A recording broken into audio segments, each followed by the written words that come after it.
এই শোনো না, আমাদের অন্ধবিশ্বাস চ্যানেলটি যারা এখনো সাবস্ক্রাইব করেননি প্লিজ সাবস্ক্রাইব করে দাও। আর অল্প কিছু সাবস্ক্রাইবার হলে 1,00,000 পরিবার হবে। সবাই প্লিজ সাবস্ক্রাইব এবং বেশি বেশি শেয়ার করে দাও প্লিজ।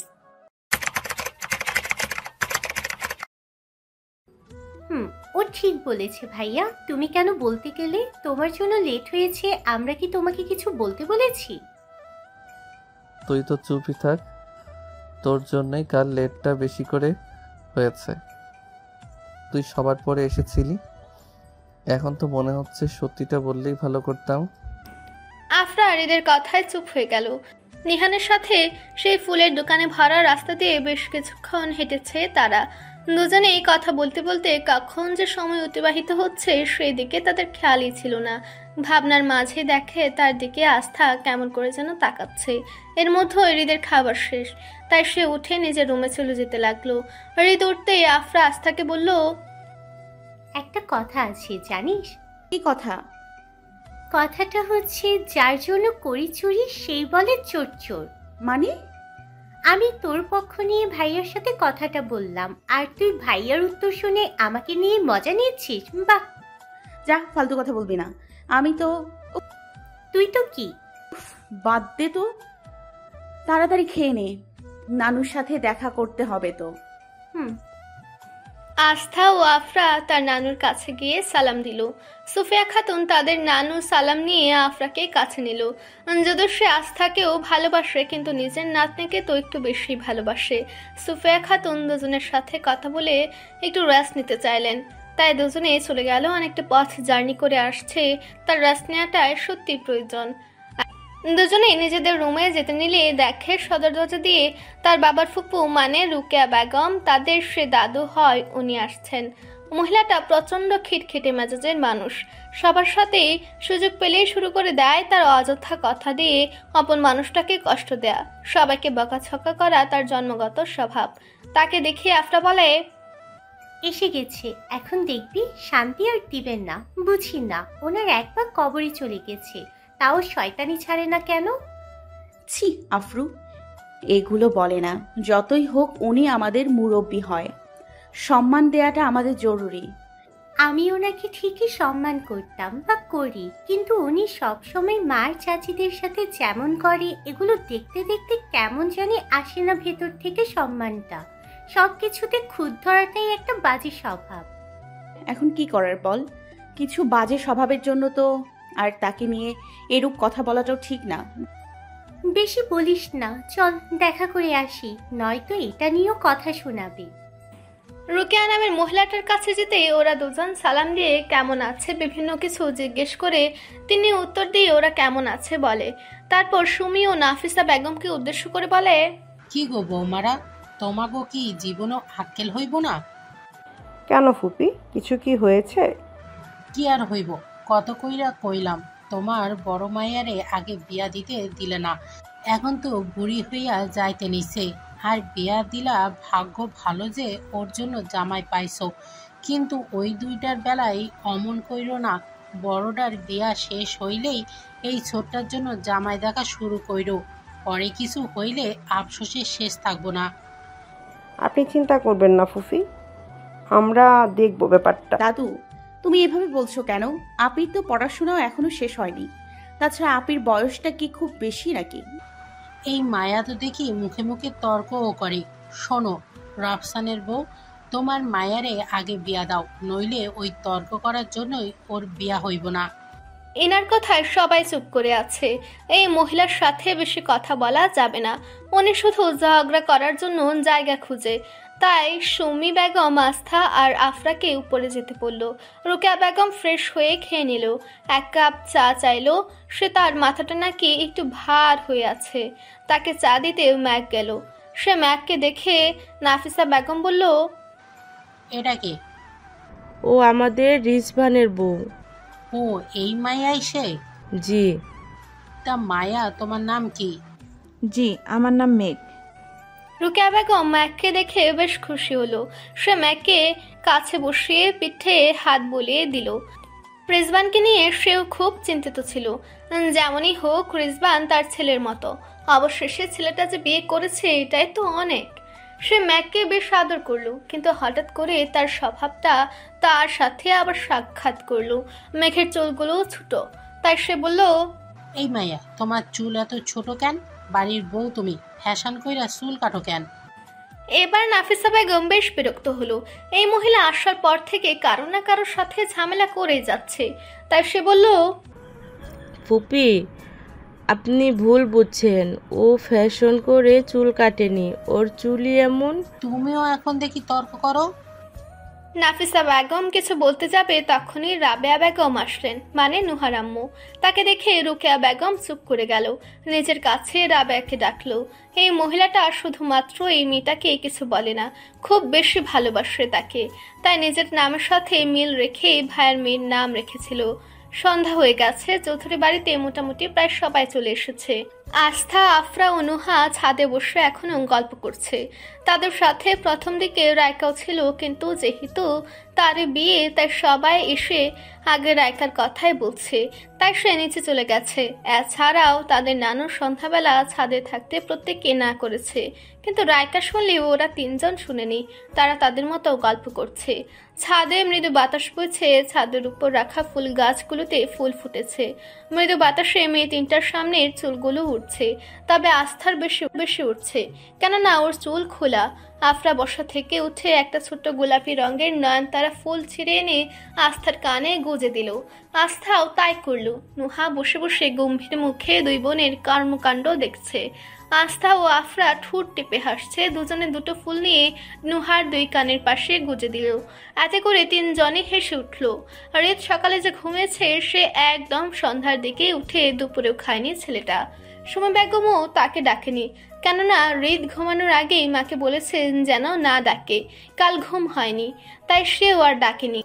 রিদ উঠে নিচে বসার রুমে আসে, দেখে অনেক লোকজন বসে বসে গল্প করছে।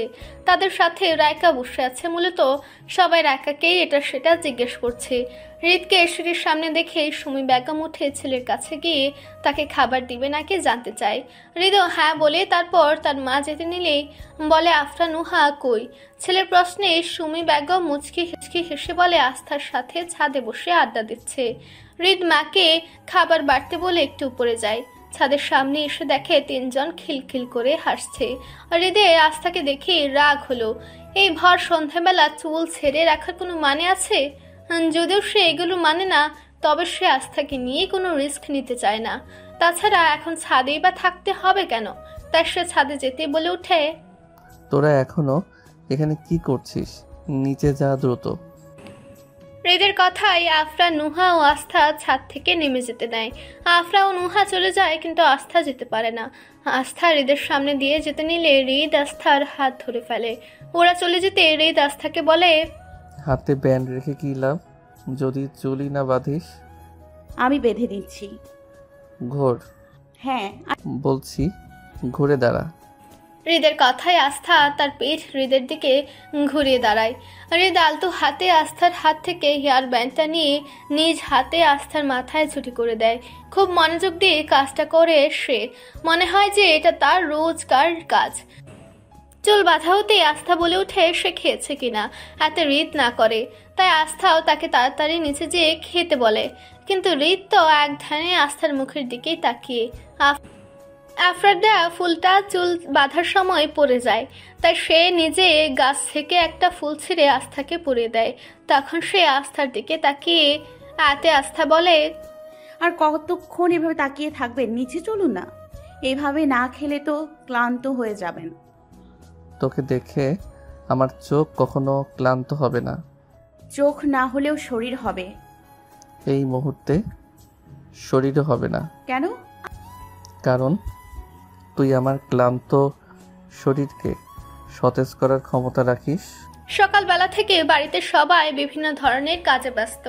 আজই তো রায়কার প্রি ওয়েডিং অনুষ্ঠিত হবে, তাই যে কমিউনিটি সেন্টারে হবে সেখানে হৃদ নিহান যাচ্ছে। সবকিছু যেন পারফেক্ট হয় সে বিষয়ে তারা সেন্টারের লোকদের সাথে কথা বলতে বলতে অবস্থা কাহিল করে দিচ্ছে। তারা মূলত খেয়াল রাখছে যে তাদের বোনের বিয়ের কোনো অনুষ্ঠানে কোনো কিছুর যেন ত্রুটি না হয়।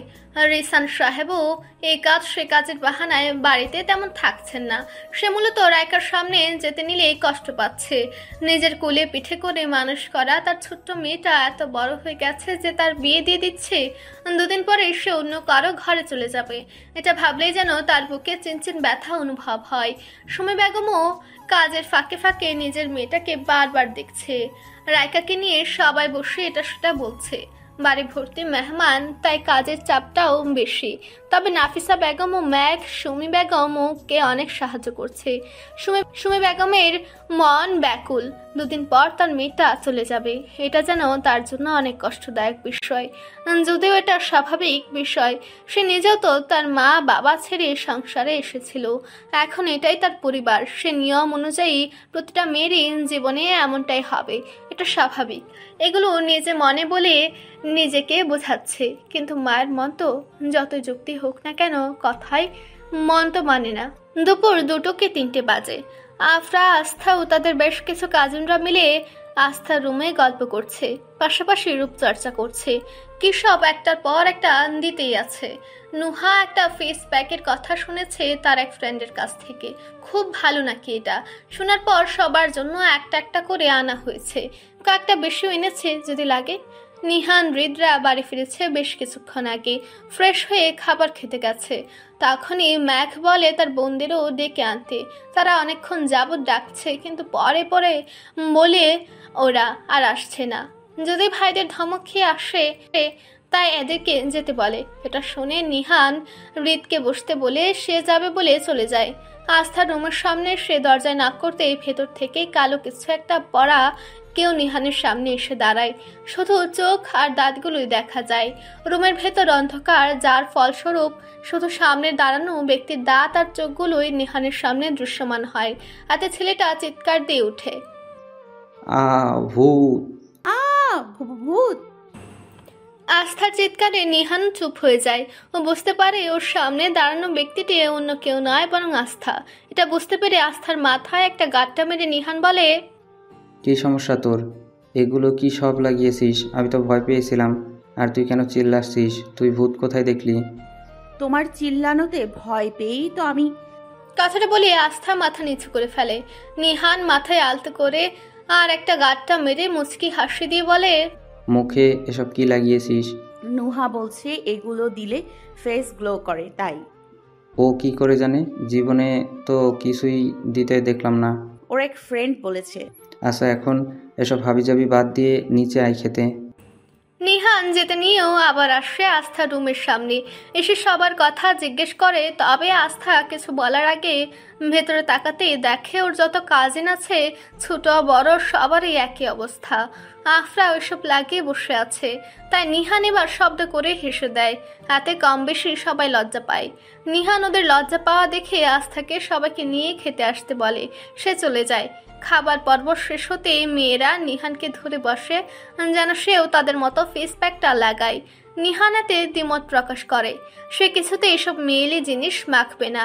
আফরা এসেও কয়েকবার বলেছে যেন নিহান রাজি হয়ে যায়। অবশেষে সবাই মিলে ছেলেটাকে রাজি করাতে পারে।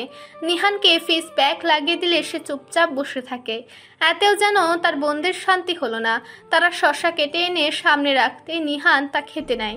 আস্থা নিজের হাত দিয়ে নিহানের হাতে আলতো করে বাড়ি দিয়ে বলে, এগুলো খাওয়ার জন্য না ভাইয়া। তাহলে কেন? খাওয়ার জিনিস খাবো না আজব? না, খাবে না। চোখ বন্ধ করো। কেন? করো তো। নিহান চোখ বন্ধ করতেই আস্থা তার চোখে শসার টুকরো চোখে দিয়ে দিল। নিহান চোখ বন্ধ করে বলল, এসব তোকে কে শিখিয়েছে বলতো? নুহা। নোহার বাচ্চা, এগুলো কোথা থেকে শিখলি? কই বাড়িতে এমন করে? উফ উফ, কথা বলতে হয় না তো এগুলো দিলে। আচ্ছা যা। আচ্ছা, একটু পরে এসে আমি তোমার এগুলো তুলে দিয়ে যাব, ঠিক আছে? আস্থা বের হওয়ার কিছুক্ষণ পর হৃদ ফোনে কথা বলতে বলতে রুমে আসে। নিহানকে এমত অবস্থায় দেখে সে হেসে ফেলে, বলে, এসব কি লাগিয়েছিস? মেয়েলি জিনিসপত্র? ইচ্ছে করেনি। তাই বলে মেয়েদের এগুলো? বলে শব্দ করে হেসে দেয়। তখনই নুহা ও আস্থা আসে। তাদের দেখে নিহান বলে, সব এই নুহার বাচ্চাটার জন্য হয়েছে। আমি কি করলাম ভাইয়া? তুই তো সবাইকে এগুলো দেওয়ার বুদ্ধি দিস। তোমার ভালো না লাগলে দিতে না। আমি কি ইচ্ছে করে দিয়েছি নাকি? তো তোরা জোর করেছিস। জোর করলে দিতে হয় বুঝি? তোমারও ইচ্ছে ছিল সেটা বলো। তুই বেশি কথা বলছিস। তোকে তো আমাদের আনাই ভুল হয়েছে। কোথায়? এই যে ছোটবেলায় তো তোকে ড্রেনের পাশে পড়ে থাকতে দেখে টোকায় আনছি। একদম মিথ্যা কথা বলবে না ভাইয়া। মিথ্যা না রে, আম্মুর মেয়ে অনেক শখ ছিল, তাই তোকে দেখে আর রেখে আসতে পারিনি। তুমি মিথ্যা বলছো। আসলে তোমার যে এতগুলো দেওয়ার ইচ্ছা ছিল এটা ধরা পড়ায় এখন আজে বাজে কথা বলছো। মোটেও না, তোকে ভাবছি বিক্রি করে দিব। বড্ড জ্বালা আসছিস ইদানিং। কে কিনবে আমাকে? কার রুচি এত অতপতন হলো? কথাটা বলে নুহা হেসে দিল। আর তাদের দুই ভাই বোনের ঝগড়া দেখে হৃদ ও আস্থা হাসছে। হৃদ ওদের ঝগড়া দেখে ভুলে গিয়েছিল যে সে ফোনে কারোর সাথে কথা বলছিল, তাই মনে পড়তেই পরে কথা বলবে বলে ফোনটা রেখে দেয়। এদিকে নিহান রেগে গেল। নুহাকে অপমান করলেও নুহা যদি রাগ না করে সায় মিলিয়ে নিজেকে পচায় তখন তার খুব রাগ হয়। তাই নুহাকে নিহান বলে, মোটেও না, আমার বোন অসম্ভব ভালো, তাকে অবশ্য রুচিশীল ব্যক্তি পছন্দ করবে। তুমি তো চুপ থাক। আমাদের দিল্লি হৃদ ভাইকে মাখাবি না। তারও তো বোনের বিয়ে, ব্রত একা আমার না, তারও করা দরকার। এবার যেন আস্থার মুখে হাসি ফুটল। টিপ টিপ করে হৃদের দিকে তাকালো, মুচকে এক হাসি দিল, যা দেখে হৃদ এ হাসির উপাধি ছিল শয়তানি হাসি। হৃদ কিছু বলার আগেই নুহা ও আস্থা ওর দু হাত ধরে একটা চেয়ারে বসিয়ে দিল। হৃদ উঠতে যাবে তখনই আস্থা ও নুহা একসাথে বলে উঠল, আমাদের কসম ওঠা যাবে না। শেষ। হৃদ এবার কি করবে? এই মেয়েগুলো আসলে কি তা তার মাথায় ঢুকে না। এক প্রকার বাধ্য হয়ে সে বসে রইল। আর তার মুখে এবার মন মতো ফেস প্যাক লাগালো আস্থা ও নুহা।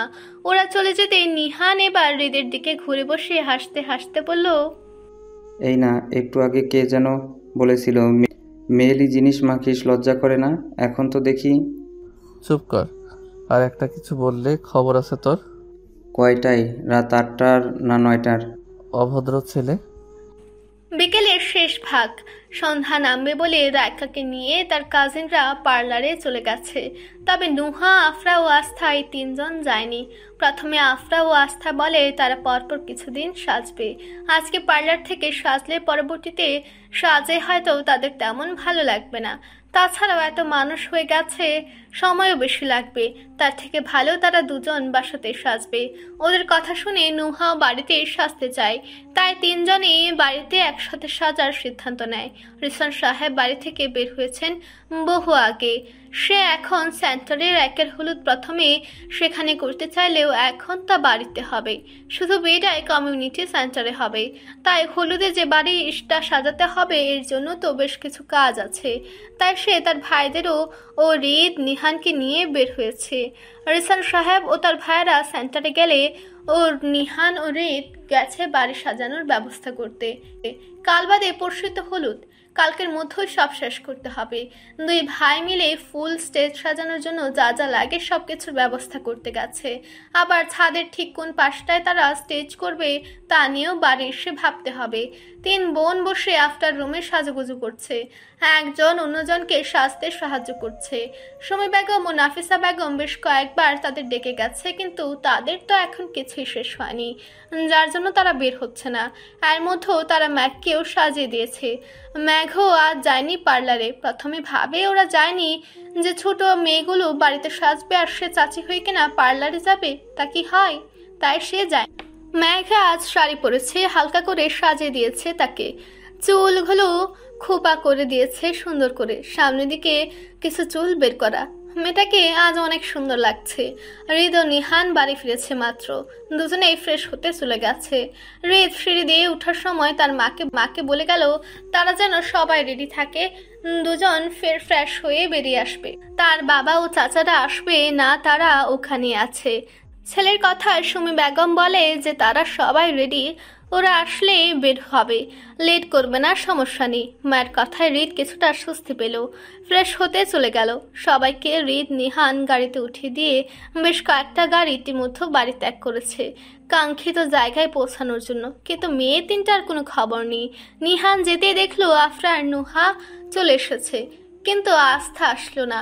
নিহান এটা জিজ্ঞেস করতে নুহা বলে আস্থা ওর কানে দুল পাচ্ছে না, পরে আসছে। নিহান কিছু বলতে যাবে তার আগে হৃদ বলে নুহা আফরাকে নিয়ে ও যেন চলে যায়, আস্থাকে নিয়ে পরে ও আসছে। হৃদের কথায় নিহান হৃদকে একটা চোখ টিপ দিয়ে মুচকি হেসে ওদের নিয়ে চলে যায়। হৃদ আস্থার রুমের সামনে আসতেই ভেতর থেকে শব্দ শুনতে পায়। হৃদ বেশ বুঝতে পারছে যে মেয়েটা এখনো কিছু খুঁজছে। হৃদ ধীর পায়ে তার রুমে প্রবেশ করলো। আস্থা তার কানের দুলগুলো আয়নার সামনে দাঁড়িয়ে পড়ছে। ক্রিম কালারের একটা গাউন পরেছে মেয়েটা, মুখে হয়তো পাউডার জাতীয় কিছু দিয়েছে, চোখে কাজল, হালকা গোলাপি রঙের লিপস্টিক লাগিয়েছে। এতে যেন তাকে খুব অপূর্ব লাগছে হৃদের কাছে। আস্থা দুল পরে পেছনে ঘুরতেই সামনে হৃদকে দেখতে পায়। হাতে সে স্তব্ধ হয়ে দাঁড়িয়ে পড়ে, চোখ তুলে হৃদের দিকে তাকালো। হৃদ এক দৃষ্টিতে আস্থার চোখের দিকে তাকিয়ে বেশ কিছুক্ষণ পর আস্থা বলল, এভাবে কি দেখছেন হৃদ ভাইয়া? তোকে? আমাকে? কেন? তুমি কি একটা কথা জানো? আস্থা এবার বড় বড় চোখ করে তাকালো হৃদের দিকে। হঠাৎ করে তার মুখে তুমি সম্বোধন তাকে কেমন যেন অনুভব করাচ্ছে, কিন্তু কেমন তা সে জানে না। কিছুক্ষণ চুপ থেকে বলল, কি হৃদ ভাই? এক পলকে শতবর্ষ পার করিয়ে দেওয়ার ক্ষমতা রাখে তোমার ওই চোখ। কথাটা বলে হৃদ আস্থার চোখে আলতো করে ঠোঁট ছোঁয়ালো। আস্থার চোখ পিটপিট করছে। বেশ কিছুক্ষণ পর আস্থা মুখ তুলে হৃদের দিকে তাকালো। আপনি কি আমাকে ভালোবাসেন হৃদ ভাই? নিজের অজান্তে প্রশ্নটা করে ফেললো আস্থা। কিছুটা মুছতেই দু হাত দিয়ে নিজের মুখ চেপে ধরলো। হৃদ ঠোঁটের কোণে মৃদু হাসি রেখে আস্থার মুখ থেকে হাতটা সরিয়ে বলল, জানি না, তবে তোর জন্য যেটা অনুভব করি সেটা অন্য কারোর জন্য করি না, আর আমি করতেও চাই না। আজ পূর্ণ চাঁদ উঠেছে। চাঁদের আলোতে চারিপাশটা বেশ আলোকিত হয়ে আছে। তারারা চাঁদের সাথে মিলে মিটিমিটি করে জ্বলছে। আকাশ ভরা আজ যেন তারারই আলো। বাড়ি থেকে যে সব মেহমান ছিল তারা সবাই ইতিমধ্যে পৌঁছে গেছে কাঙ্ক্ষিত স্থানে। নিহানদের আসতে হয়তো 5 কি 6 মিনিট লাগবে। রাবেয়া বেগম ফোন করে তা জানতে পারে, তাই তারা ভেতরে চলে যায় সবাইকে নিয়ে। কিছুক্ষণের মধ্যেই নিহান, আফরা, নুহা ও তার কয়েকটা কাজিনকে নিয়ে কমিউনিটি সেন্টারে সামনে এসেছে। গাড়ি থেকে একে একে সবাই নেমে যাচ্ছে। আফরা ঠিক ড্রাইভিং সিটটার পেছনের সিটটাতেই বসেছিল। সবাই নেমেছে ইতিমধ্যেই। আফরা গাড়ির গেট খোলার জন্য হাত বাড়ায়, তখনই সামনের সাইড থেকে একটা হাত এসে আফরার হাত ধরে ফেলায়। আফরা বেশ থতমত খেয়ে তাকায়। নিহান তার হাত ধরেছে, হাতটা ধরে রেখে উপরে তুলে মাছ বরাবর রাখে সিটের। তারপর নিজের মাথাটা এলিয়ে দেয় নিহান। আফরা বুঝতে পারছে না লোকটা এমন কেন করছে। যদিও গাড়িতে কেউ নেই, সবাই নেমে ভেতরে ঢোকার জন্য হাঁটা শুরু করে দিয়েছে, কিন্তু যদি সে নামেনি দেখে কেউ আসে, তখন কি হবে? এই লোকটার মাথায় কি সামান্য এই বুদ্ধিটুকু নেই? কেন এমন করছে? সে হাতটা যত ছাড়ানোর চেষ্টা করছে তত শক্ত করে ধরে রাখছে কেন? এমন করছে তা জানতে চায় আফরা। কেন এমন করছেন কেউ? হুশ, একদম চুপ। আমি যে কত ক্লান্ত সেদিকে কারো খেয়াল আছে? একটু কি আমার খোঁজ খবর কেউ নেয়? আমি জানি আপুর হলুদটা হঠাৎ করেই বাসার সবাই সিদ্ধান্ত নিয়েছে, তা নিয়ে আপনি আর হৃদ ভাই একটু বিজি আছেন। ভাই বিজি আছে দেখেই আমার খবরটা মনে হয় নেওয়া হয় না। মোটেও ব্যাপারটা তেমন না। তাহলে কেমন? চুপ কেন? কিছু না, আসলে খবর নিতেই হয়নি। হলুদটা বাড়িতে হবে, তাই সব ব্যবস্থা করতে যে বাবারা বের হয়েছে এটা সবাই বলা বলি করছিল, তখন শুনে নিয়েছি যে। আফরা, ভালোবাসি। আফরার এবার চোখগুলো অটোমেটিক বড় হয়ে গেল। ঠোঁট দুটো একটি থেকে অপরটি আলাদা হয়ে গেল। সে হাঁ করে তাকিয়ে আছে। এই প্রথম সে এমন কোনো শব্দ কোনো ছেলের মুখ থেকে শুনল যে তাকে ভালোবাসে বলল। এখন নিহানের কথার প্রত্যুত্তরে সে কি বলবে ঠিক ঠাউর করতে পারছে না। আফরাকে চুপ করে থাকতে দেখে নিহান হাতটা না ছেড়ে একটু ঘাড় ঘুরিয়ে তার ভালোবাসা যাকে প্রকাশ করেছে সবেমাত্র সে ব্যক্তির দিকে তাকালো। আফরা আরো ভা করা মুখ দেখে নিহানের ঠোঁটের কোণ প্রসারিত হলো। সে হালকা হাসলো। ছেলেটার হাসির দিকে আফরা অমায়িকভাবে তাকিয়ে রইল। নিহান তার প্রশ্নের উত্তর নেয়ার জন্য কিছু বলবে তার আগেই নুহা এসে গাড়ির কাছে হাত রেখে আফরাকে ডাকতে থাকলো। দুজনে এতে বেশ চমকালো। দ্রুত দুজনেই হাত সরিয়ে নিল। তাদের এমন কাণ্ডে নুহা হৃদয় উঁচু করে কেমন যেন সন্দেহের দৃষ্টি নিক্ষেপ করে। গম্ভীর কণ্ঠে বলে, তোমরা আসছো না যে? আমরা আসছিলামই। তাহলে বসে আছো কেন? তুই চুপ থাকলেই নামবো। নুহা চুপচাপ গাড়ির দরজা থেকে সরে দাঁড়ায়। আফরা বের হতেই ওর হাত ধরে নুহা হাঁটা শুরু করে দেয়। নিহান তাদের যাওয়ার দিকে তাকিয়ে থাকে। ওরা ভেতরে ঢুকে গেলে সে এক দীর্ঘ নিঃশ্বাস ত্যাগ করে এবং সে নিজেও গাড়ি থেকে নেমে ভেতরে যাওয়ার দিকে পা ফেলে। বাড়ির বড়রা বেশ কিছুক্ষণ আগেই ভেতরে আসে।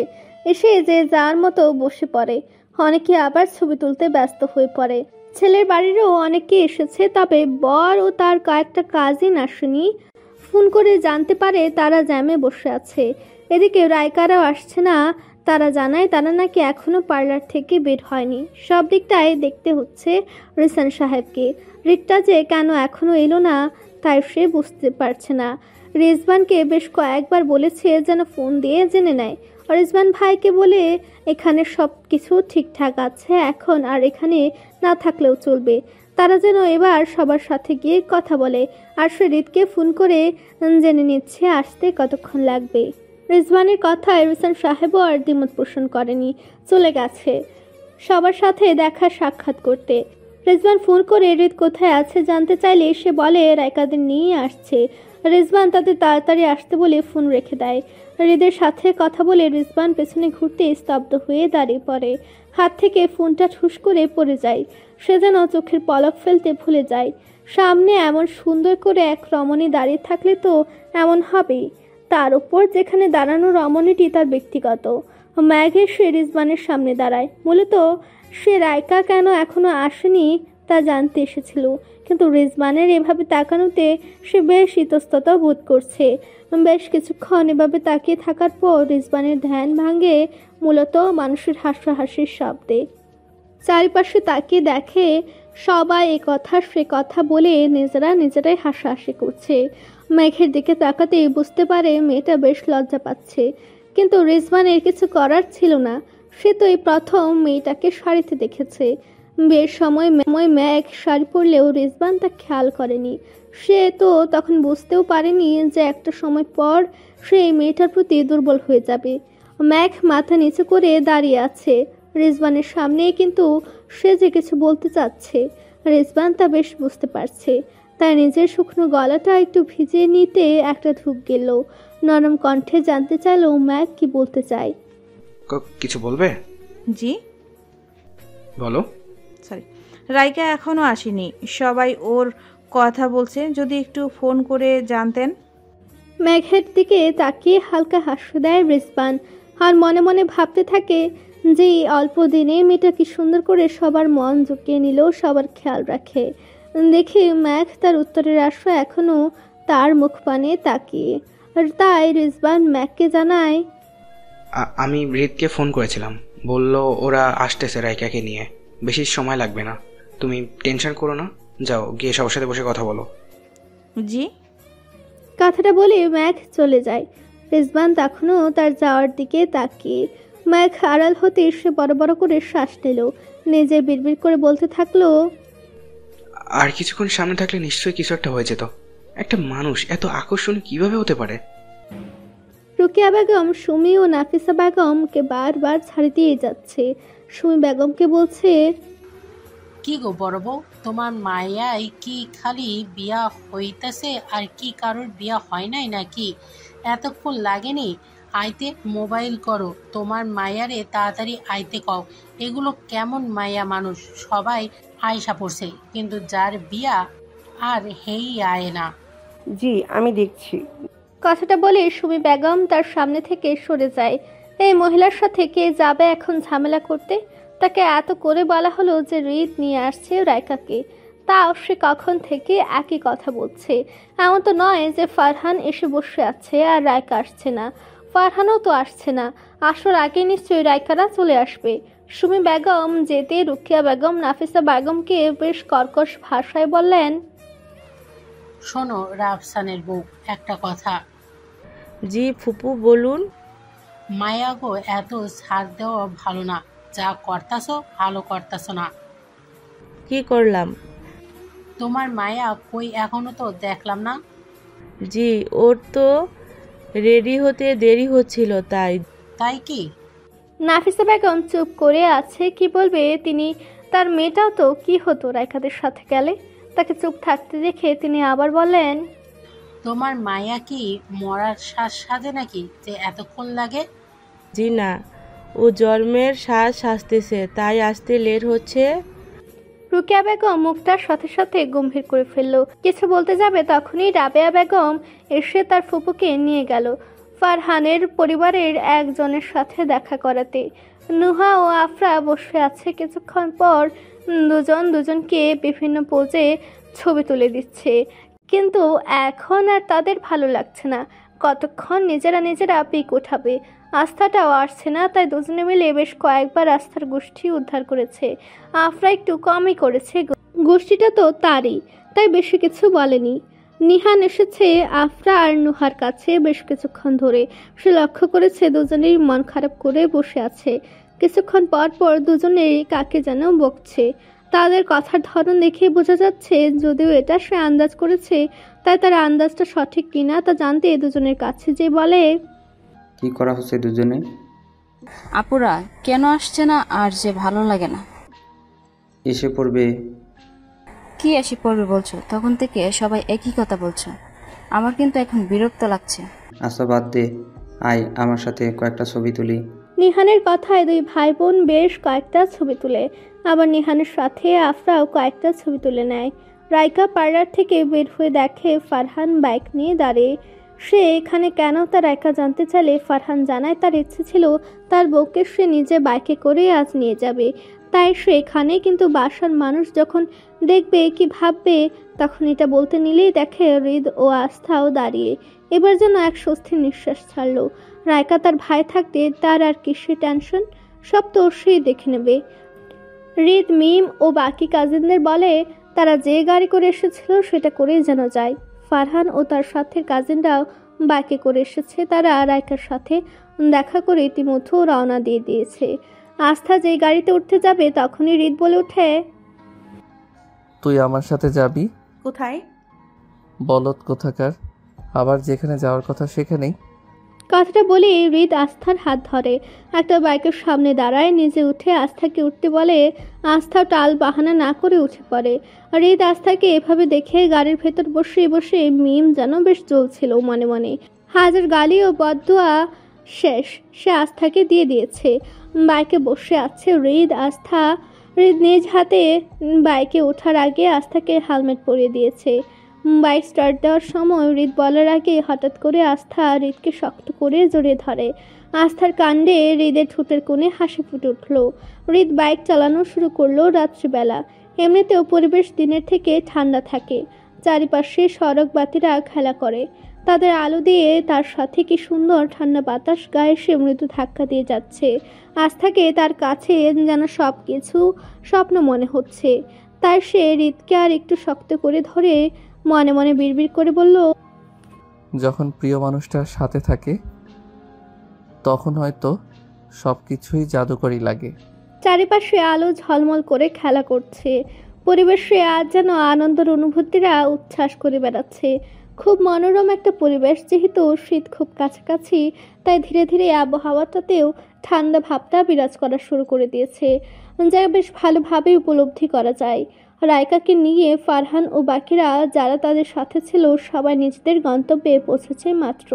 রাইকাকে তার কাজিনরা ধরে স্টেজে নিয়ে গেছে। ফারহান ও বাকি সবাইও তাদের সাথে ভেতরে চলে গেল। ভেতরে আসতে আস্থা দেখলো ম্যাগ তাকে চোখ দিয়ে কে যেন ইশারা করছে, কিন্তু আস্থা কিছুই বুঝলো না ম্যাগকে বোঝাতে চাচ্ছে। ম্যাগ আস্থার সামনে গিয়ে দাঁড়ায়, কিছু বলতে যাবে তার আগেই আস্থার সামনে এসে দাঁড়ায় রুকিয়া বেগম। তার মুখ দেখে বোঝা যাচ্ছে যে মহিলাটা বেশ বিরক্ত। বেশ কর্কশ ভাষায় বলল, এতক্ষণ কই ছিলি?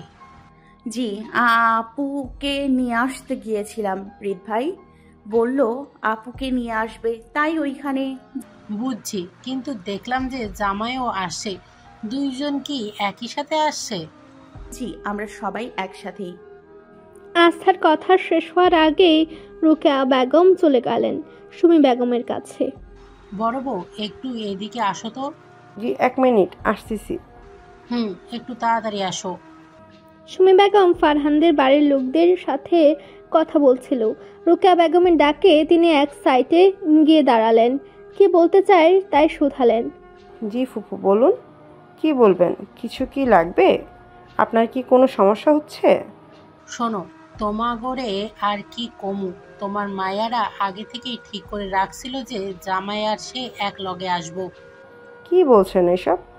ঠিকই তো বলতাছি।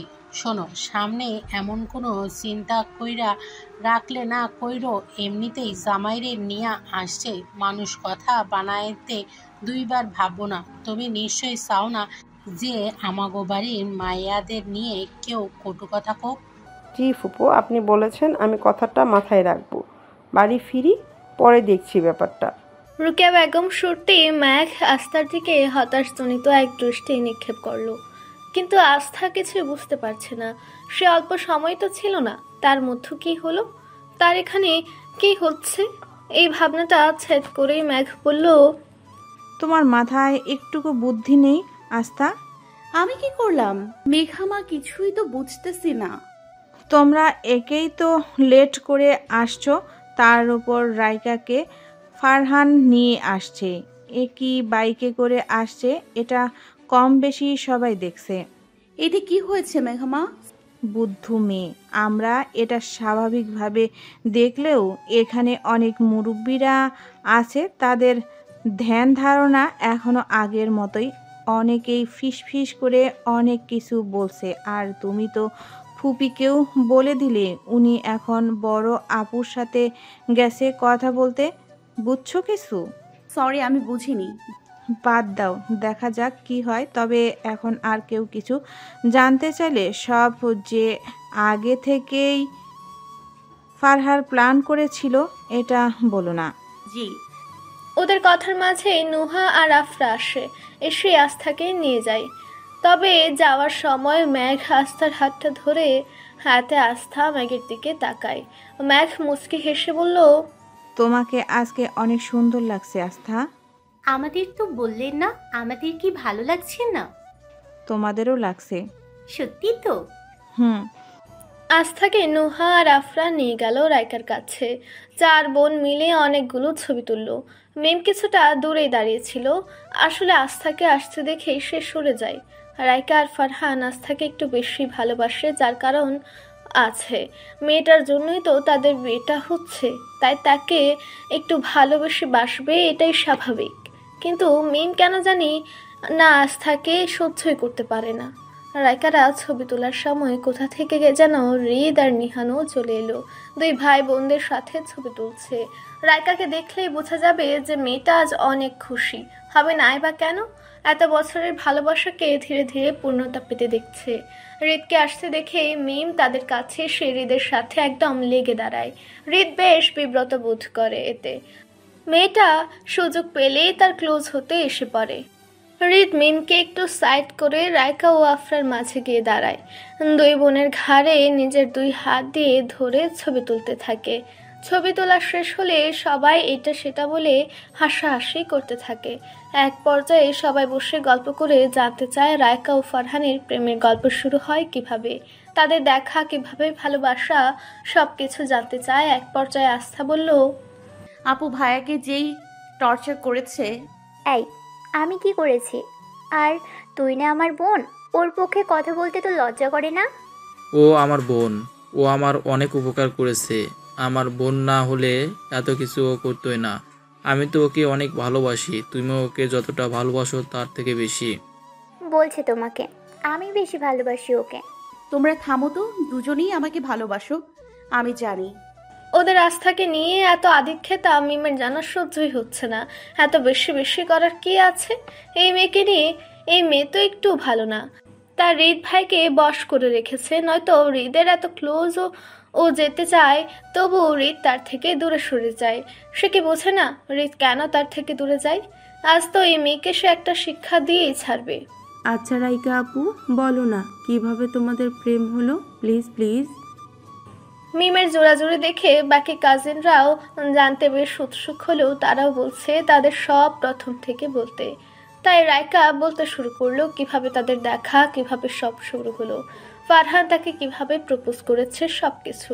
একটা পর্যায়ে ফারহান বলল, তবে তোমাদের আপু আর তোদের ভাবি নিজের ভাইদের দিকে তাকিয়ে, কিন্তু খুব বদমেজাজি, কিছু থেকে কিছু হলে রাগ করে কথা বলা বন্ধ করে দিত। পরে রাগ কিভাবে ভাঙাতে ভাইয়া? এই যে আস্থা, ওর কাছে চিঠি লিখে দিতাম, ও ওইটা রাইকাকে দিত, যা পরে আমার রাগী বউটার রাগ শেষ হয়ে যেত। এখনো বউ হয়নি। ফারহানের এক কাজিন বলল, হতে কতক্ষণ, এই তো আর অল্প কিছুদিন। তবে ভাইয়া অনেক ধৈর্যশীল ব্যক্তি বোঝা যাচ্ছে, কেননা পুরো লাভ স্টোরিতে ভাবি বেশি রাগ দেখিয়েছে। ভাইটা আমার লেগে না থাকলে এই ভালোবাসা পূর্ণতা পেত কিনা জানি না। এইভাবে বলছো তোমরা, মনে হয়েছে আমি একটুও ভালোবাসিনি। রাইকার কথায় সবাই হেসে দিল, কিন্তু রাইকা বুঝতে পারছে না এতে হাসাহাসি করার কি আছে। সে যাই করে বা বলে কেউই তার কথার গুরুত্ব দিচ্ছে না, আর তার ভালো লাগছে না। ফারহান এবার হাসি থামিয়ে বলতে থাকলো, ভালোবাসার মধ্যে একজনকে একটু ধৈর্যশীল হতে হয়, অন্যভাবে বলতে গেলে একজনকে প্রচুর পরিমাণ বেহায়া হতে হয়। তাই আমাদের গল্পে আমি না হয় সে বেহায়া লোক। কেন কেন? কারণ প্রেম করলে নির্লজ্জ হয়ে করতে হয়, যাতে ভালোবাসার মানুষটাও অন্য কারো না হয়, তোমারই হয়। বুঝেছো শালিকা? যেটা আমার সেটা পাওয়ার জন্য দুনিয়ার বিরুদ্ধে যেতে দুবার ভাবাও উচিত না। কিন্তু যদি আপোষে পেয়ে যাও একটু কথা বলে সবাইকে বুঝিয়ে, তাহলে কেন ঝামেলা করতে যাবা? বলার পর দিলে তো ভালো, নয়তো পুরো দুনিয়ার বিরুদ্ধে যেতেও এই হৃদ দুবার ভাববে না। এমনিতেও যেটা আমার সেটা সহজে না পেলে তা ছিনিয়ে নিতে হয়, তাতে আমি বিশ্বাসী। হৃদের কথায় সবাই হৃদের দিকেই তাকিয়ে। হঠাৎ করে ছেলে এটা কি বলছে? সবার মনে একটা প্রশ্ন, তবে কি হৃদ কাউকে পছন্দ করে? কিন্তু হৃদের বাড়ির যারা যারা এখানে উপস্থিত তারা কেউই তা জিজ্ঞেস করতে পারছে না। কিন্তু সবার মনের আশাটা পূরণ করে দিল শুভ। ভাইয়া আপনি কি এমন কাউকে পছন্দ করেন যাকে পাওয়াটা কষ্টকর? এবার হৃদ যেন একটু হুঁশে এলো। সবাই তার দিকে অধীর আগ্রহে তাকিয়ে। সবার মনের এই প্রশ্নটার উত্তরটা জানাই যেন সবার মুখ্য কাজ। হৃদ তা ভালোই বুঝতে পারছে, তাই কথাটা ঘোরানোর জন্য বলল, আমি জাস্ট ফারহান ভাইয়ের কথাটার প্রেক্ষিতে কথাটা বলেছি। এর সাথে আমার পার্সোনাল লাইফটা না আনাই ভালো। শুভ এবার বলল, আচ্ছা অনেকক্ষণই তো গল্প করলাম, চলো এবার গান করা যাক, সবাই একটা একটা করে গান গাই। শুভর কথায় সবাই সম্মতি জানালো। একে একে সবাই গান গাইতে শুরু করলো। হৃদের সময় আসতে হৃদ চলে যেতে নিল, কিন্তু সবাই তাকে ধরে বসিয়ে দিল, বলল গান গাইতে। হৃদ ও আস্থার দিকে লুকিয়ে লুকিয়ে তাকিয়ে মেরি আশিকি আব তুম হি হো গানটা গাইলো। ম্যাঘ হা করে হৃদের দিকেই তাকিয়ে। আস্থা হৃদের গান আগে শুনলেও ম্যাঘ প্রথম শুনেছে, তাই মুখটা না চাইতেও হাঁ হয়ে গেছে। হাতে রিজওয়ান হেসে দিল। রিজওয়ানের হাসির শব্দ পেতেই ম্যাঘের হাঁ করা মুখটা বন্ধ করে দিল। রিজওয়ান ফিসফিস করে ম্যাঘকে বলল, এমন করে দেখার কি আছে? আমাদের বাড়ির ছেলেরা মোটামুটি ভালোই গান গাইতে পারে। আমি তো কখনো হৃদ বা এ বাড়ির কারো মুখে গান শুনিনি, তাই সত্যি বলতে ওর গানের গলা অনেক সুন্দর। রিজওয়ান একটি শব্দবিহীন হেসে নিজে গাইতে শুরু করলো। মেঘের মেয়ে মেঘ বালিকা, আঙুল ঢোকাই ছুঁয়ে, যাস নামে আমায় ফেলে, আমার থাকিস তুই। এই গানটা যখন গাচ্ছে রিজওয়ান, তখন মেঘের যেন চোখ খুলে পড়ে যাবার উপক্রম। মেয়েটা হা করে বড় বড় চোখ করে তাকিয়ে আছে। একটা মানুষের গলা এত সুন্দর কি করে হয়? হয়তো তার প্রিয় মানুষ বলে তার কাছে আরো বেশি ভালো লাগছে। গান গাওয়া শেষ হতেই যে যার মতো আবারও ব্যস্ত হয়ে পড়ল। রিত যে এই কাজ সে কাজের মাঝে মাঝে এসে আস্থাকে দেখে যাচ্ছে তা আস্থা বেশ বুঝতে পারছে। তাই রিত কাছে আসতে ফিসফিস করে বলল, কি সমস্যা আপনার? কই, কোনো সমস্যা নেই তো আমার। কেন, তুই কি আমার কোনো সমস্যা দেখছিস? কি সমস্যা দেখছিস বল। রাত বেরাতে বারবার এভাবে কেন দেখছেন আমাকে? কেউ দেখলে কি ভাববে? দ্বিতীয়ত, কে কি ভাবলো তাতে আমার কিচ্ছু যায় আসে না। আর প্রথম তো দিনে বা রাতে তুই আমার চোখের প্রিয় দৃশ্য। সবসময় যখন আমার মন চাইবে আমি দেখবো এতে কার কি। কমিউনিটি সেন্টারে একটা টানা বারান্দা আছে, সেখানে আফরা দাঁড়িয়ে চাঁদ দেখতে ব্যস্ত। সে চাঁদটা আজ বেশ সুন্দর দেখতে। হঠাৎ আফরার মনে হলো তার পাশে কেউ একজন এসে দাঁড়িয়ে যায়। ঘুরিয়ে হালকা একটু হাসি দিল, নিজের হাতে রাখা ফুলটা নিহানের দিকে দিয়ে বলল, এই নিন ফুল। নিহান তার হাত থেকে ফুলটা নিয়ে আফরার কানে গুজে দিতে দিতে বলল, তুমি তো আমার পার্সোনাল ফুল, লুহলোটা দিয়ে কি করব? আফরা কি বলবে বুঝতে পারছে না, কিছুটা স্বাভাবিক হয়ে বলল, ফুলটা সুন্দর তাই না? ফুলটা সুন্দর, চল আমি তুই মিলে এই ফুলের মতো একটা সুন্দর মুহূর্ত বানাই। এমনিতেও মাথার উপর চাঁদ আছে, সব কিছুই যেন রোমান্টিক মুডে আছে, তাই না? আপু ডাকে চাই বলে নিহানকে কিচ্ছু বলতে না দিয়ে আফরা দৌড়ে সেখান থেকে চলে গেল। নিহান যেন বেশ আনন্দ পেল মেয়েটাকে কিছুটা লজ্জা দিতে পেরে। নুহা চুপচাপ বসে আছে, তাকে একা বসা দেখে নুহার পাশে এসে শুভ বসলো। মন খারাপ? না তো। বিএফের সাথে ঝগড়া হয়েছে বুঝি? আমার আবার বফকে পছন্দ করব আমাকে? ভাইয়া কি বলে আমাকে জানে বলেন? নুহার বাকি কথা সম্পূর্ণ করতে দিল না শুভ। তার কথা শেষ হওয়ার আগেই শুভ বলল, ইস, তোমার ভাইয়া ওইসব মজা করে বলে। সত্যি বলতে তুমি সুন্দর, তুমি শিউসি, তুমি খুব নিষ্পাপ, খুব সহজ সরল মনের মানুষ। যে একবার তোমার এই বাচ্চামুখগুলো দেখবো সে কখনোই তোমাকে পছন্দ না করে থাকতেই পারবে না। নুহা এই কথাগুলোর একটাও বুঝলো না, তবে এটা ঠিক বুঝেছে যে ভালো কিছুই বলেছে। কিন্তু ভাইয়া কি বলে উনি কিভাবে জানলো তা জানতেই প্রশ্ন করে। ভাইয়া কি বলে আপনি কিভাবে জানালেন?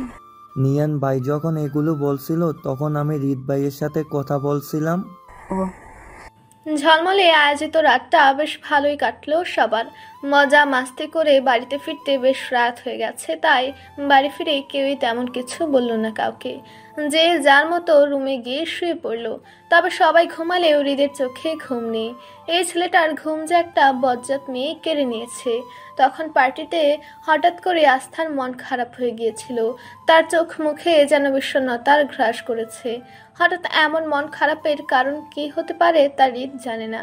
সব তো ঠিকঠাকই চলছিল, তাহলে এই মন খারাপটা হঠাৎ করেই তার মধ্যে বিরাজ করে বসলো কেন?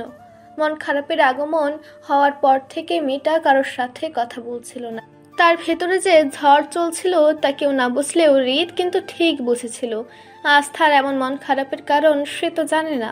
সে তো এমন কিছু করেনি যার জন্য ওর মন খারাপ হবে, বা এই পুরো পার্টিতে তার চোখে এমন কিছু পড়েনি যার জন্য তার মন খারাপ হবে। আস্থার মন খারাপের কারণ বেশ কয়েকবারই হৃদ জানতে চেয়েছে, কিন্তু প্রতিবারই ছেলেটা ব্যর্থ হয়েছে। আস্থার কাছে গেলে সে হৃদকে ইগনোর করছে, নিজেকে যতটা পেরেছে হৃদের থেকে দূরে রেখেছে। হৃদ বুঝতে পারছে না সে কি করেছে, কিন্তু মেয়েটার মন খারাপের পেছনে যে তারও ভূমিকা রয়েছে তা সে বেশ বুঝতে পারছে। নয়তো সবার সাথে অল্প স্বল্প কথা বললেও হৃদকে সম্পূর্ণ এড়িয়ে গেছে। হৃদ ভেবেছিল হয়তো যাওয়ার সময় সে যেভাবেই হোক জেনে নিবে যে আস্থার কি হয়েছে, কিন্তু আস্থা তার পুরো পরিকল্পনায় পানি ঢেলে আগে তার মা চাচিদের সাথে প্রথম গাড়িটাতে চলে গেছে। বাড়ি ফিরেও যে কথা বলবে তার সুযোগ নেই। সবাই নিজের রুমে চলে যাওয়ার পর হৃদ একবার তার পাশের রুমটার কাছে গিয়েছিল, কিন্তু একরাশ হতাশা নিয়ে সে ফিরে এসেছে। বাড়ি ভর্তি মেহমান, তাই সবাইকে একা রুম দেওয়া সম্ভব নয়। যেহেতু মুরব্বীদের নিচে শুতে দেওয়া যায় না, তাই ছোটরাই খাটে এবং ফ্লোরে বিছানা করে শুয়েছে। আস্থার রুমেও আস্থা, আফরা, নুহা এবং তাদের কয়েকজন কাজিন উপরে নিচে শুয়ে আছে। রাইকার রুমেও সেম। আস্থার রুমে এত মেয়েদের বাইরে থেকে হালকা করে দেখে হৃদ নিজের রুমে চলে আসে। সকালে দেখা যাবে না হয় মহারানী কি নিয়ে এত দুঃখ বিলাস করছে।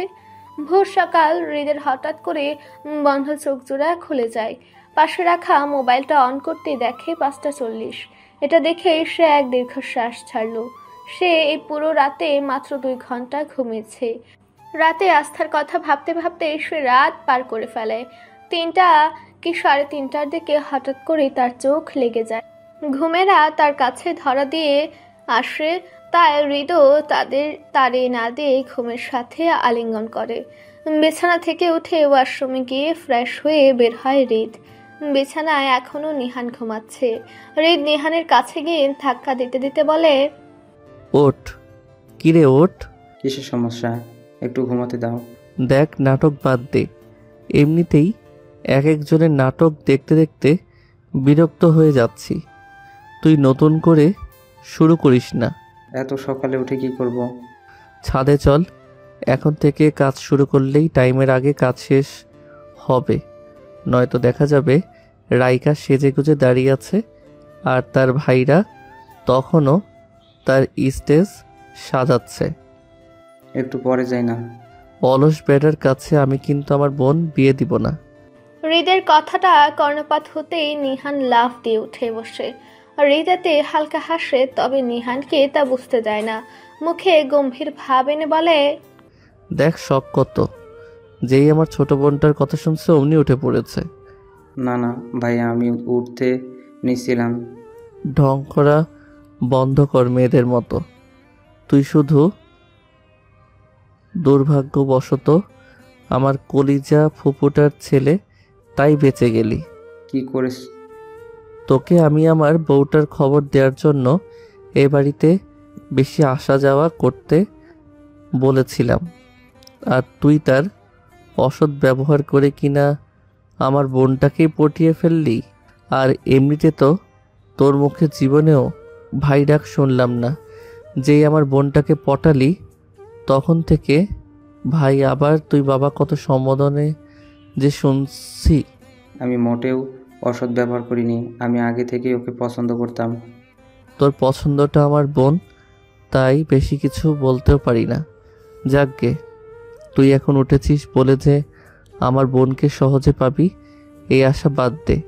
আগে নিজেকে প্রমাণ কর যে আফরাকে ভালোবাসিস, ওকে সুখে রাখতে পারবি, তবেই ওকে পাবি।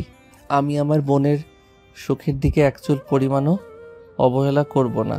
যখন বুঝতে পারবো যে তুই ওকে ঠিক আমরা যেভাবে রেখেছি সেভাবে নিজের যোগ্যতায় রাখতে পারবি, তখনই পাবি ওকে। আমি এটা প্রমাণ করব, আর তুমি সেদিন নিজ হাতে ওকে আমার হাতে তুলে দিবে। দেখা যাক। তাড়াতাড়ি ফ্রেশ হয়ে উপরে আয়, আমি যাই। যাও, আসছি। কি? হৃদ রুম থেকে বের হয়ে ছাদে এসে দেখে আস্থা ছাদের এক কোণে দাঁড়িয়ে। মেয়েটা এত সকালে এখানে কি করছে? তবে কি তারও হৃদের মতো রাতে ঘুম হয়নি? আস্থাকে এখানে সময় দেখে হৃদের হৃদয়ের মাঝে ভাঁজ পড়ল। সে এগিয়ে আস্থার পেছনে দাঁড়ালো। আস্থা নিজের পেছনে দাঁড়ানো কারো উপস্থিতি বেশ অনুভব করতে পারল। নিজের চোখ দিয়ে বেয়ে পড়া অশ্রুধারাকে নিজের 2 হাত দিয়ে আলতো করে মুছে নিল, যেন কারোর নজরে না আসে। পেছনে ঘুরতে দেখলো হৃদকে দেখে কিছু না বলে তাকে এড়িয়ে যেতে নিলে হৃদ আস্থার হাত ধরে তাকে এক টানে এক সাইড থেকে নিজের সামনে এনে দাঁড় করায়। দাঁতে দাঁত চেপে ধরে বলতে লাগলো, কি সমস্যা তোর? এমন কেন করছিস? কি করছি? আমাকে কেন ইগনোর করছিস? কই? তুই কেন এমন করছিস বল প্লিজ। আমি কি কিছু করেছি? জানি না। প্লিজ এমন করিস না। আজব তো কি করছি আমি? তুই কি জানিস একটা মানুষ লাইফে কতটা প্রভাব ফেললে রাতের ঘুম কেড়ে নেয়? কতটা তোকে নিয়ে ভাবলে তুই স্বপ্নে আসিস? আমি কি বলছি আমাকে নিয়ে কাউকে ভাবতে? এবার হৃদের যেন রাগ বাড়ল। সে জানে না সে কি করেছে বা আদৌ কিছু করেছে কিনা। তাছাড়া যদি তার কোনো কাজেও ও কষ্ট পায় তাহলে বলছে না কেন? এভাবে এড়িয়ে চলার তো কোনো মানে হয় না। হৃদ ক্রোধে শক্ত করে আস্থার দুই বাহু চেপে ধরে বসে। হাতে আস্থা ব্যথায় মুখ দিয়ে এক আর্তনাদ বের করে, কিন্তু সে দিকে হৃদের কোনো হুঁশ নেই। সে দাঁতে দাঁত চেপে ধরে বলতে থাকে, কি সমস্যা তোর? জলদি বল, কি হয়েছে? এমন করার কারণটা বল। দেখ, আমি কিন্তু রেগে যাচ্ছি। তো আমি কি করব? না, তুই যদি এই বিহেভের যথাযথ কারণ দেখাতে না পারিস আস্থা, তোকে আমি খুন করে ফেলবো। আই রিপিট, খুন করে ফেলবো। কথাটা বলে হৃদ আস্থাকে ধাক্কা দিয়ে সরিয়ে দেয়। আস্থা হঠাৎ ধাক্কা খাওয়াতে তা সামলে উঠতে পারল না। সে ছিটকে পড়ে যেতে নিল, কিন্তু পড়ল না। আস্থা পড়ে যাওয়ার আগে নিহান এসে ওকে ধরে ফেললো। সমস্যা তোর? মেয়েটা তো পড়ে যেত, পড়ে গেলে কি হতো? গেলে যেত, যা সর। আস্থা আর এক মুহূর্ত সেখানে থাকলো না। কিছুক্ষণ আগে পড়া অশ্রুকণা আবারও নিজের মতো করে ঝরতে লাগলো। আস্থা যেতেই নিহান হৃদকে বলল, কি হয়েছে তোদের মধ্যে? মেয়েটার সাথে এমন করার মানে কি? কিছু হয়নি। দেখ, আমি কিন্তু নোহার থেকে কোনো অংশে আস্থাকে কম ভালোবাসি না। আমার কাছে নোহার মতোই আস্থা, তাই আমি মোটেও সহ্য করব না আমার বোনের সাথে দুর্ব্যবহার। করিস না, তোরা সবাই শুধু নিজেদেরটাই বুঝিস, স্বার্থপর সবগুলো। ও কি বুঝে? ওর জন্য কত বছর বাড়ির বাইরে ছিলাম, শুধুমাত্র ওর জন্য। কিন্তু এটা তো সে জানেও না, আমি তাকে জানাতে চাইও না।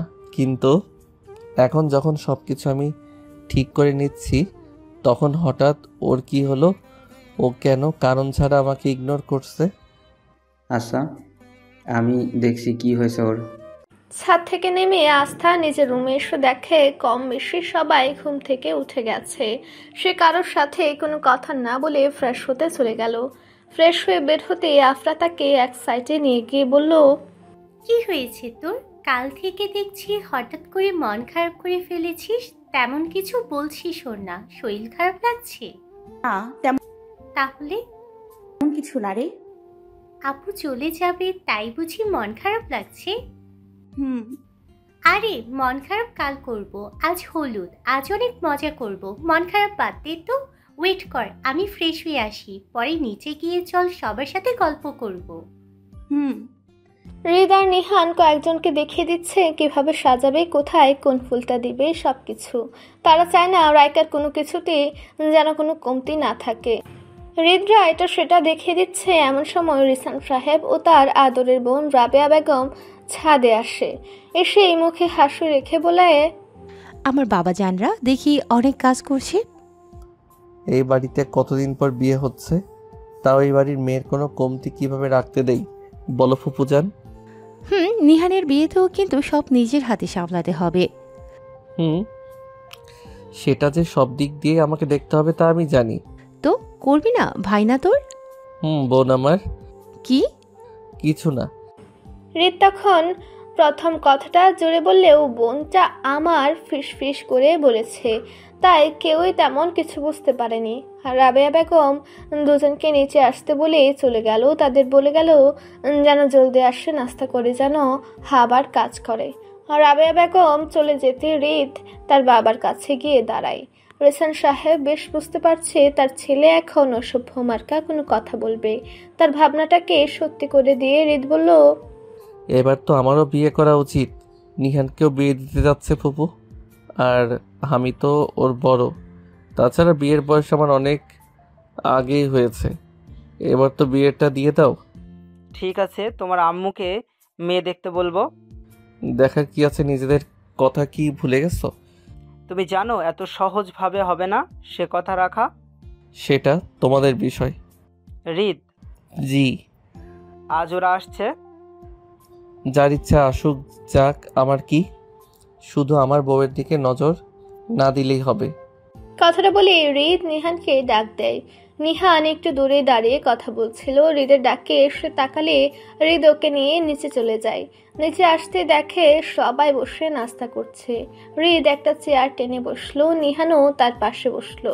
হৃদের অপর পাশের চেয়ারে রিসান রাফসান সাহেব বসে, রাফসান সাহেবের পাশে আস্থা বসে। সবাই খেতে থাকে। খাওয়ার এক পর্যায়ে রাফসান সাহেব বলে, আমার আস্থা তার বিয়েতেও কিন্তু এমন করতে হবে হৃদ। জি। নিহানের কানে হৃদ ফিসফিস করে বলল, নিজের বিয়ে হবে তখন তো আরো বেশি করব। আস্থার জন্য আমি অনেক ভালো একটা ছেলে আনবো। ওরও তো মনের মানুষ থাকতে পারে মেজো মামা। আমার মনে হয় না আমার মেয়ের মনের মানুষ আছে নিহান। তা ওকে জিজ্ঞেস করো। তোমার কি কোনো মনের মানুষ আছে আম্মাজান? তুমি যাকে পছন্দ করবে সেই আমার মনের মানুষ। বুঝলি নিহান, আমি চোখের সামনে জিনিস রেখে খুঁজে পাই না, আর মানুষ রাতারাতি মনের মানুষ খুঁজে পায়। আব্বু তুমি যাকে পছন্দ করবে আমি তাকেই বিয়ে করব। হৃদ আস্থার কথা শেষ হওয়ার সাথে সাথে উঠে গেল। এতে করে সবাই তার দিকে তাকিয়ে। হৃদ সবাইকে উদ্দেশ্য করে বলল, আমার খাবার শেষ, কাজ পড়ে আসে, আমি যাই। যেতে নিয়েও আবার সেখানে এসে দাঁড়িয়ে আস্থার দিকে তাকিয়ে নিহানকে বলে, নিহান, একটা গান শুনেছিস? কোন গানটা? क्या जाने तू मेरे इरादे ले जाऊंगा सासे चुरा के। না, এমনি কাউকে কিছু মনে করে দিতে ইচ্ছে করছিল, তাই ভাবলাম এই গানটা পারফেক্ট হবে, এই আর কি। আজ চৌধুরী বাড়িতে যেন মানুষের মেলা। এতদিন মেহমান আসলেও আজ যেন সবাই এসেছে। অনেকে প্রি ওয়েডিং পার্টিতে আসেনি, আবার অনেকে বলাও হয়নি, কেননা সবাই চেয়েছিল যারা খুব কাছের, যাদের না বললেই নয় শুধু তারাই ছিল সেখানে। কিন্তু আজ তো হলুদ, আজ যাদের বলা হয়েছে সবাই চলে আসছে। বাড়ির ছোটদের মতোই বড়রা রাজি হয়েছিল বিয়ের সব অনুষ্ঠানে রাতে করার জন্য। কিন্তু এখন যেন ছোটদেরকে বেশি সাপোর্ট করায় নিজের উপরে অধিক পরিমাণে রাগ হচ্ছে সুমি বেগমের। রাতে সবকিছু অনুষ্ঠিত হওয়ায় এখন দুপুরের জন্য তাকে এত মানুষের জন্য রান্না করতে হচ্ছে। তার উপর এক একজন এক এক সময় এসে খাচ্ছে, যার দরুন কাজ শেষই হচ্ছে না। ম্যাকটাও তাদের সাথে কাজ করছে, এটা সেটা করার জন্য মেয়েটাও বিয়েতে তেমন আনন্দ করতে পারছে না। ম্যাককে যদিও অনেকবার বলা হয়েছে যে গিয়ে রেস্ট নিতে, সবার সাথে আড্ডা দিতে, কিন্তু ম্যাক জানিয়ে দিয়েছে যে সে আড্ডা না হয় পরে দিবে। কিন্তু এতগুলো মানুষ এ বাসায় এসেছে, তার এ বাসার মেহমান, তাদের আপ্যায়নে যেন কোনো কমতি না হয়, তাই সে আগে মেহমানদেরকে বেশি গুরুত্ব দিবে। তাছাড়া মানুষ তো আর সবসময় আসে না, কোনো অনুষ্ঠানেই মানুষ মানুষের বাসায় যায়, তাহলে তাদের কিভাবে আপ্যায়নের ত্রুটি রাখে? এছাড়াও কোনো অনুষ্ঠানে সবার সাথে সবার দেখা হয়, কথা হয়, এই সব কিছুর জন্যই তো একে অপরের সাথে সুসম্পর্ক গড়ে ওঠে, তাই না? ম্যাখের এসব যুক্তি শুনে সুমি ও নাফিসা বেগম খুব খুশি হলেন। তারা বুঝলেন তাদের পছন্দ খারাপ ছিল না, তারা রিজওয়ানের জন্য সঠিক মেয়েটা এনেছে। নয়তো এই সংসারে সে বলতে গেলে একেবারেই নতুন, তবু কি সুন্দর করে সবকিছু নিজের করে নিয়েছে। রায়কা রুমে যেন মেয়েদের আড্ডা আর হাসাহাসির সমাপ্তি হচ্ছে না। সবাই মুখে এটা সেটা মেখে বসে বসে গল্প করছে, কিন্তু আস্থার তো মন বড়ই ব্যাকুল, তার মনে আজ কিছুই করতে ইচ্ছে করছে না। বিষণ্ণতা আছে থাকা আধার মনটা নিয়ে কি এসব সাজসজ্জা করতে ইচ্ছে করে কারো? না, করে না। তাই আস্থাও তার ব্যতিক্রম নয়। রায়কা রুমের খাটের এক কোণে বসে আছে আস্থা, কে কি করছে বসে বসে দেখছে। আস্থার এমন চুপচাপ মুখটা একটুও ভালো লাগছে না রায়কার। সে আস্থার কাছে সে আচানক কিছু একটা দিতে থাকে আস্থার মুখে। আস্থা হঠাৎ করে ভাবনা থেকে বের হয়ে যায়, বেশ ভরকায়। মেয়েটা তার চোখ মুখ দেখলেই তা বোঝা যাচ্ছে। রায়কা মৃদু হাসে, তারও তো মনটা ক্ষণে ক্ষণে খারাপ হয়ে যায়, তো আবারও নিজ থেকেই ভালো হয়ে যায়। যদিও রায়কার ব্যাপারটা সম্পূর্ণ স্বাভাবিক, বাবা মা নিজ পরিবারটাকে সে ছেড়ে যাবে, এটা খেয়াল হতেই তার মনটা অসম্ভব খারাপ হয়ে যায়। আবার যখন নিজের মনের মানুষটাকে নিজের করে পেয়ে যাচ্ছে এটা মনে হয়, তখন এক রাশ খুশিরা তাকে আলিঙ্গন করে। আস্থা তখনও চুপচাপ বসে আছে। রায়কা ওকে এটা সেটা ওর মুখে দিতে দিতে জিজ্ঞেস করে, কি হয়েছে তোর আসু? কিছু না আপু। ভাইয়া কি কিছু বলেছে তোকে? আস্থা এবার রায়কার দিকে তাকালো। সে তার বোনকে কি করে নিজের মনের কথা বলবে, এটা তো বলার কথাও না। সে যে নিজে নিজে ভেবে নিয়েছে তার ব্রেকআপ হয়েছে, হৃদকে সে কখনো পাবে না। সে এই দুঃখিত, তার দিন রাত কখন পার হচ্ছে সে জানে না। কিন্তু এটা তো রায়কাকে সে বলতে পারবে না। কিভাবে বলবে? মেয়েটার এই সুন্দর মুহূর্তকে সে নিজের দুঃখের কথা বলে তো আর নষ্ট করে দিতে পারে না। আস্থা নিজেই মনে মনেই বলতে থাকে, আমি তো চেয়েছিলাম হৃদ ভাই আপনি হবেন আমার জীবনের একমাত্র উপন্যাস, যে উপন্যাসের সূচনা থেকে সমাপ্তি পর্যন্ত সবটা জুড়েই থাকবে শুধুই আপনি হৃদ ভাই। কিন্তু আমি বুঝতে পারিনি আমাদের উপন্যাসের সমাপ্তিটাতে লেখা হবে বিচ্ছেদ। হৃদ ভাই, আপনি কি জানেন বিরহের মাত্রা সর্বোচ্চ হওয়ার পরই উপন্যাসের ইতি ঘটে, আর আমি এই বিরহের সর্বোচ্চ মাত্রাতে পৌঁছে গেছি। আমি তো সহ্য করতে পারবো না হৃদ ভাই আপনাকে অন্য কারোর হতে দেখতে। আস্থার ভাবনার মাঝে রাইকা আবার আস্থাকে ডাক দেয়। এতে আস্থার হুঁশ ফিরে। নিজের কষ্টটাকে সে একা সহ্য করবে, রাইকার এত ভালো সময়টাকে সে নষ্ট করবে না কোনো মতেই। তাই রাইকার থেকে নিজের মনের গহীনে চলতে থাকা ঝড়টাকে লুকিয়ে সে মুখে মিথ্যা হাসি রেখে বলে, না তো আপু, তেমন কিছু না। আসলে কাল অনেক রাত পর্যন্ত জেগেছিলাম তো, তাই আজ মাথাটা ব্যথা করছে, ভাল লাগছে না কিছু। ও আচ্ছা, তাহলে এই পাশটায় শুয়ে থাক, ঘুমা তুই। আমি যখন এগুলো উঠিয়ে ফেলার সময় হবে তখন তোকে ডেকে দিব। আচ্ছা। আস্থা রাইকার কথায় চুপচাপ শুয়ে পড়ে। রাইকাও আর আস্থাকে কিছু বলে না, কিন্তু সে আস্থার কথাটা এক চুল পরিমাণও বিশ্বাস করেনি। কেননা রাতে জেগেছিল দেখে ওর ভালো লাগছে না, এটা বিশ্বাস করার মতো কোনো কথা না। কেননা আস্থায় বাড়িতে সব থেকে বেশি রাত জাগে। এমনও অনেক সময় গেছে যে পরীক্ষার সময় মেয়েটা রাতে ঘুমায়ওনি, সে রাত জেগে পড়ে। এটাই এবারের মতো জানে না এমন কেউ নেই। রাইকার আস্থার এই মন খারাপের যথাযথ কারণ ঠিক বের করবে। বিকেল প্রায়। আজ দুপুরে হৃদ খায়নি, কিভাবে খাবে? সে সকাল থেকে বিকেল পর্যন্ত ছেলেটা কতবার আস্থার সাথে কথা বলতে চেয়েছে, কিন্তু প্রতিবারই কোনো না কোনো কারণে তার সাথে কথা বলা হয়ে ওঠেনি। মেয়েটা কেন এমন করেছে কিছু বুঝতে পারছে না। আস্থার এমন বিহেভে যে ছেলেটার ভেতরে সব জ্বলে পুড়ে যাচ্ছে, তাকে একটু বুঝতে পারছে মেয়েটা? না, মোটেও বুঝতে পারছে না। পারলে কি সে এমনটা করতো? চারিপাশ থেকে গানের শব্দ আসছে। এই রোমান্টিক গানগুলো বড় অসহ্য লাগছে হৃদের কাছে। মুড অফের সময় কারই বা রোমান্টিক গান ভালো লাগে? হৃদের পাশে এসে দাঁড়ায় রেসান সাহেব। নিজের গলা দিয়ে খুক খুক শব্দ করে হৃদ বুঝতে পারে যে সে এসেছে। হৃদও বাবার গলার শব্দ পেয়ে পাশে তাকায়। বাবাকে দেখে মাথা ঘুরিয়ে আবার নিজের কাজে মনোযোগী হয়। রেসান সাহেব মনে মনে বেশ ছাড়ছে ছেলেটাকে। মনে মনে বলছে, নিয়মিত ভালোবাসার গল্প শুনতে এবং পড়তে আমাদের অন্ধবিশ্বাস চ্যানেলটি সাবস্ক্রাইব করে পাশে থাকা বেল আইকনটি ক্লিক করুন। ধন্যবাদ সবাইকে।